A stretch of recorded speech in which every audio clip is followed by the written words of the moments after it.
So I am Jess Mowald. There's chapters of myself, and those chapters of said self are from different places. But I'll bring you to the beginning. Born in Tulsa, Oklahoma, raised in Herman, Missouri, feel the most connected to New York City, where I lived for 15 years, and currently live in Austin, Texas. My earliest memory of movement, well, actually two things come to mind. First thing is track. I ran track in middle school, in high school. That's like a really strong core memory of movement, especially running. When I think about running outside of my own experience, it was my dad. He was always up at 5 a.m. running either on the treadmill, which was below my room, and in those old houses back in the day, I heard everything. So he was always running on the treadmill at 5 a.m. I was one floor above him, sleeping in a bunk bed with my sister in the other one, and just hearing him honestly like talk to himself like positively and either jam out to Bob Seger or be praying and uplifting himself and his day. And at the time I was like, what is this guy on? I think now looking back, it was like some respect I had. I was like, wow, this guy's like getting it. So anyway, thinking back, I think core memories to movement are my dad being a role model for me, being so committed to just movement every day. And then we started to run with him in our neighborhood. And I hated it because my sister would join. She's older. She would go longer, so I would try to go faster, which is what inspired track. Because I'm like, I can't go as long as she can, so I'm just gonna smoke her. And I would always like, there's this certain sign. From that sign to the mailbox is probably 300 meters, and I would just turn it on and gas her, and then be like, all right, see ya. Even though I was competing with my sister, I thought I was competing with her. I actually was just competing with myself. And that became more true later as an adult when I moved to New York for the first time. I didn't have really anything. Didn't have a TV, didn't have any income. I was doing an internship. And that was when I really started to explore running as like a self-discovery. And I got really competitive with myself. I remember the day that I was like, I'm just gonna go out and try to run 3 miles. And I did. So the next time I did that, I was thinking, okay, let's try to go for 5 miles. And that got a little out of hand, but the whole thing was me against me. There was no one else in this whole journey, but one day I went out and accidentally ran 24 miles. And I could probably run a marathon. But no one else was in that. So even though like in my youth, competing with my sister was the most exciting, we obviously don't compete. We lift each other up. You do you, I do me, whatever. But now it's really turned into just like how can I not compete with myself, but how can I continue to move forward? Yes, because that was the day that, also there was reasons why it ended up being 24 miles. One, I wanted to run to Central Park. I lived 6 miles away from Central Park or more. I got to Central Park and it's a 7-mile loop that I ended up doing probably 1.5 times. I then needed to get myself home from Central Park and I had $5 because I didn't know New York. So I thought this $5 was gonna get me a subway ride home, a snack, and a water. I'm dead because it's July and it's noon, so I buy a Gatorade, which cost $4. So I'm left with one. The subway ride was $2.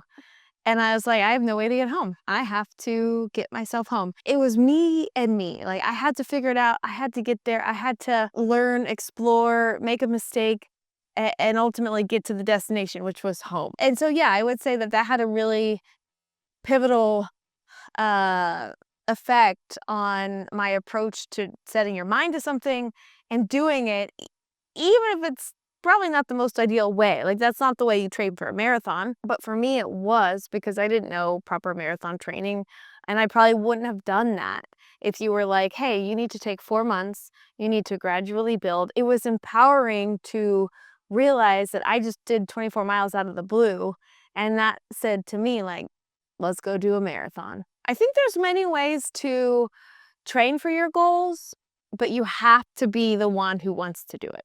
It can't be like, oh, my friend said I should do this, or my wife signed me up for this. Like, that's never gonna work. I moved to New York City for the fashion world. Obviously, that has nothing to do with fitness or coaching. But my last role in the fashion world was specifically an executive assistant. During that time, I thrived as someone who was helping someone else. I loved that role for that reason. I was a critical part in this person's success because they relied on me, and I took that very seriously. What I realized was that's ultimately what I wanted to do, like help someone else find their true success. What I didn't know then was that it was the wrong industry.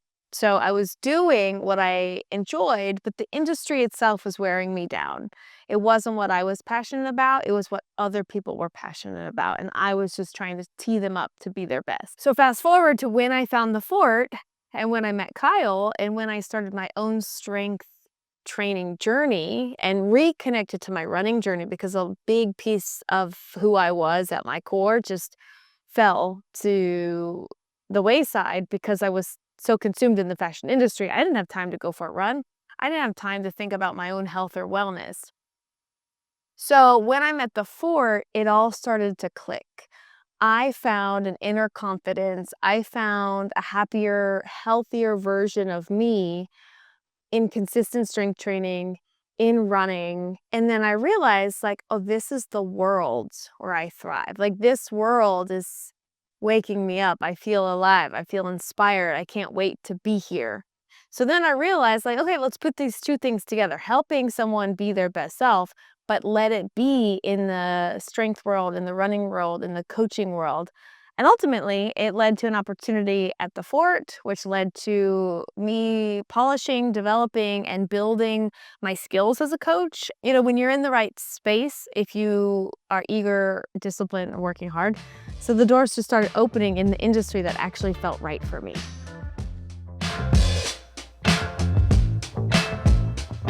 Well, you know that content creation is not where I feel good. And what I try to tell myself is this is the world we live in, and this is how you can help other people. But coaching allows me to connect with people. And even though we're training for performance goals, let's run our first marathon. Let's break 3 hours in the marathon. Let's run a sub 5-minute mile. Let's, even though those are really performance based, my favorite part is seeing the runner, the athlete, the person develop this higher version of themselves through the training. Because what we actually enjoy the most, whether we realize it or not, is the process.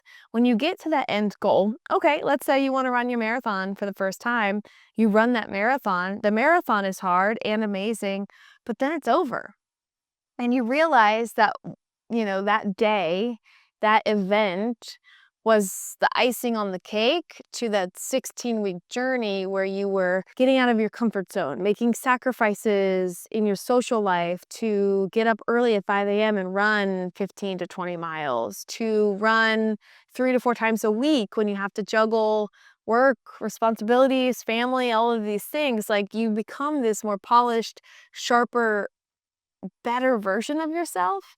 And that's what people start to get hooked on. And then the experience itself is great too. So then you have this really amazing time where you were dedicating good life decisions, sleeping better, working harder, fueling better, and you feel good.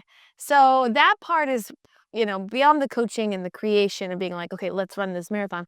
I love having that front row view and even like being in the driver's seat together with that person to make those things happen. Because where a coach comes into play is that you could print out a ChatGPT or a general guide to get to the marathon, but what that one sheet of paper is not going to be there with you for is when you have a 5-day work trip with zero access to running or treadmills, or how do you pivot? How do you still stay on top of your training when life is lifing.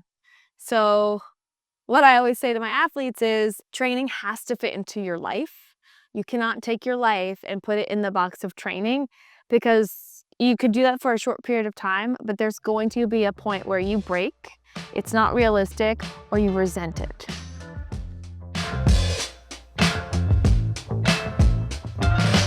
That is a good question, and I think it's valid. I have a lot of athletes that struggle with that too, and competition in the sense of, I think social media is very toxic. It's great in so many ways because we are connected, we learn about other people's ways of doing things, which is a positive opportunity to see there's more ways than one to do something. There's more ways than one to look like something. There's a million and one ways to bake a cookie.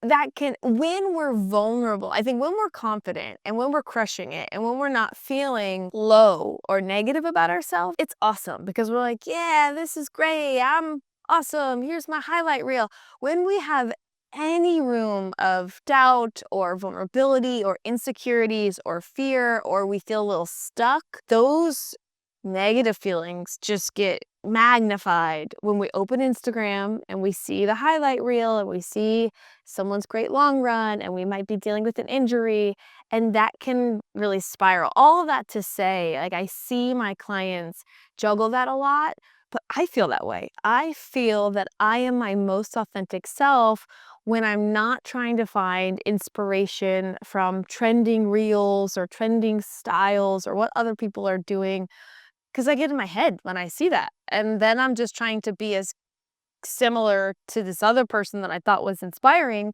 instead of really being who I am. My 75-year-old dad called me one day and said, I'm just feeling really bummed out. I was scrolling Facebook, saw people's vacations, saw people's travel, saw people's opportunities. And so if it can happen to my 75-year-old dad, who is very grounded in who he is and what he has, it can happen to any of us. And that is the negative effect of social media. So in terms of content creation and finding styles, there's so many coaches out there with unique styles. I think the most important thing to find is one that feels genuine and authentic. And I work really hard to continue to find my voice when I start to feel negative.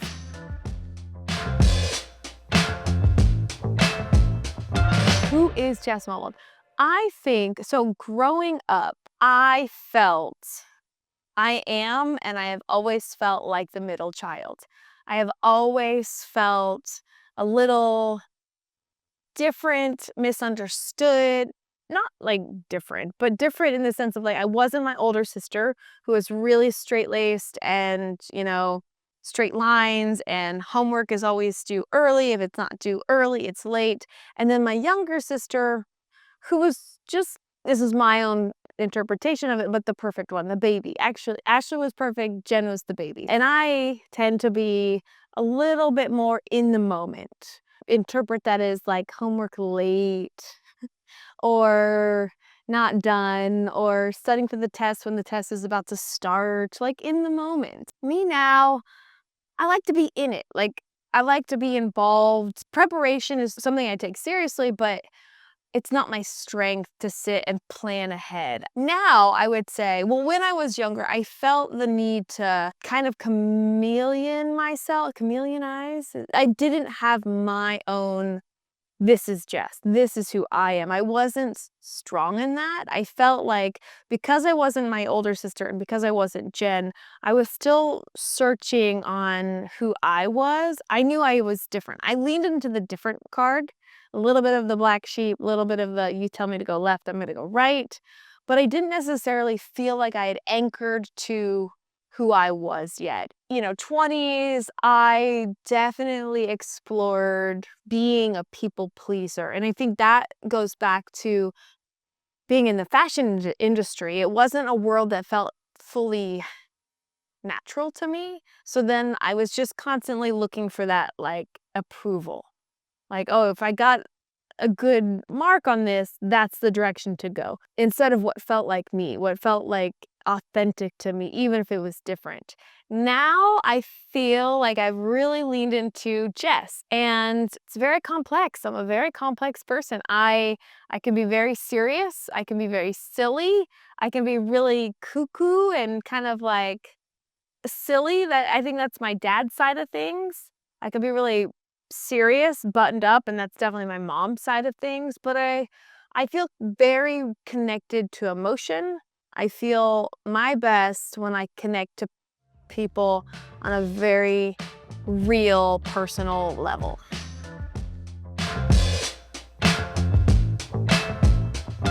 If my career ended tomorrow, I would be the most proud of the Ford Squad. I have created the most amazing, incredible community of people who support each other, who are self-starters, who are driven, motivated people who want a plan, who celebrate other people's successes, who encourage others when they're feeling defeated. And that to me is everything when it comes to training to allow for long-term success. Like I said, training, you can't take your life and shove it in the box of training because it's gonna eventually explode. Pop goes the weasel. You're gonna have all of these problems come out of the woodwork because you've been neglecting your actual life. But with the Fort Squad, I have found that these people train consistently, run consistently, have their own goals, but cheer each other on. And I could honestly step out, and if I disappeared tomorrow or my career ended tomorrow, they would keep going. I would feel so great that they were able to continue a style of training and fulfillment in life and health that I helped build, and they kept going. So if I disappear, Fort Squad, you're in charge. You're the new Jess.